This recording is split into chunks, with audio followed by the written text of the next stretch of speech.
Critical Role goes pirate pegging, D&D drops a surprise Magic the Gathering crossover, and Acquisitions Incorporated makes a comeback. I am returned. Welcome to Fantasy News Friday, our weekly look back at all the big fantasy and tabletop news not quite big enough for their own video. Today we're talking about the latest Critical Role episode, a surprise D&D and Magic crossover, and Acquisitions Incorporated making its grand return. Now remember that if you like these kinds of videos, be sure to leave a comment and hit those like and subscribe buttons so we can keep making them. Now, I'll need my news team at my side. it was another loosey-goosey episode of Critical Role this week as Bell's Hells continues to meander their way through the Shattered Teeth. Now this week, the party meddled with some undead pirates and sorted out an undead pirate love triangle, as one does.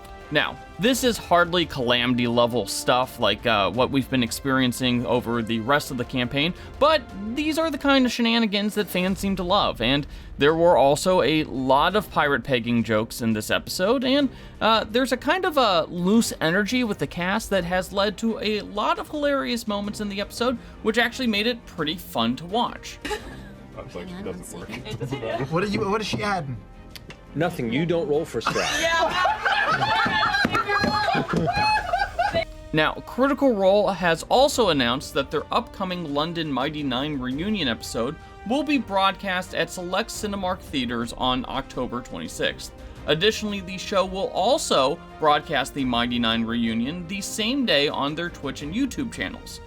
Also, Critical Role announced that Dark Horse would be releasing its second Tales of Exandria miniseries, this time featuring our favorite archfey/accidental god, Artigan. Well, there's a lot to unpack here. D&D Beyond dropped a surprise monstrous compendium this week featuring 25 different creature stat blocks from Eldraine, which is the Magic the Gathering plane heavily inspired by fairy tales. In addition to some more high CR Fey creatures, which are always welcome, the stat block also includes Ginger Brute stat blocks and the Goose Mother, which is the Hydra-like goose creature that took the world by storm earlier this summer. Seriously, Hydra Geese, the best. The monstrous compendium costs $5.99 and is available now on D&D Beyond. Shut up and take my money! Acquisitions Inc. also launched its new season on YouTube. You'll recall that they funded this new season via a big Kickstarter last year, and that the new season seems to be doing alright in terms of view count, given that it's more of a continuation than a brand new show. Some notable changes include Omen now acting as a cleric of Asmodeus, which is a pretty big shift given that in previous seasons Asmodeus was trying to collect Omen's soul, and Mike Kahulik returning as Jim Darkmagic, albeit as an alternate version of Jim Darkmagic from Greyhawk. Also, Anna Prosser is back as Evelyn, who you may remember both Anna and the character from Dice Camera Action, and Anna has appeared on various Acquisitions Incorporated shows and live shows over the last few years, and Jasmine Bular is playing Omen's daughter. Now, some cool bits about the story itself. The campaign is now set in Greyhawk, which, you know, is the classic D&D campaign setting, which may be making a comeback next year. And it also involves an obelisk, which is timely, given the release of Phandelver and Below, the Shattered Obelisk. So, you know, obelisks, they're a thing. It's Obelisk the Tormentor! Pathfinder is continuing to roll out previews of its Pathfinder Remaster project. Notably, spell components are also getting dropped from the game as they were tied too heavily to the OGL, and also it felt like half of the core spellcasting classes had exceptions on how components work.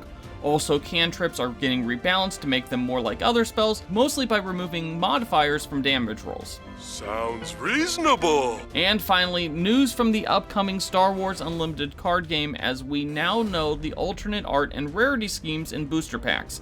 Every single card in the set will come with a minimum of 4 variants. There will be a normal card, a foil card, a hyperspace card with an alternate frame that shows off a little bit more of the art, and a foil version of said hyperspace card. In addition, all of the leaders in the game, and leaders are kind of like commanders because this game is basically Star Wars Commander, All the leaders will have an ultra rare showcase card with alternate artwork and a different foil scheme. Honestly, it kind of feels like a lot of alternate cards here, but we'll see if it helps the game take off when it launches in 2024. So, what was your favorite news story of the week? Let us know in the comments section, and don't forget to hit those like and subscribe buttons.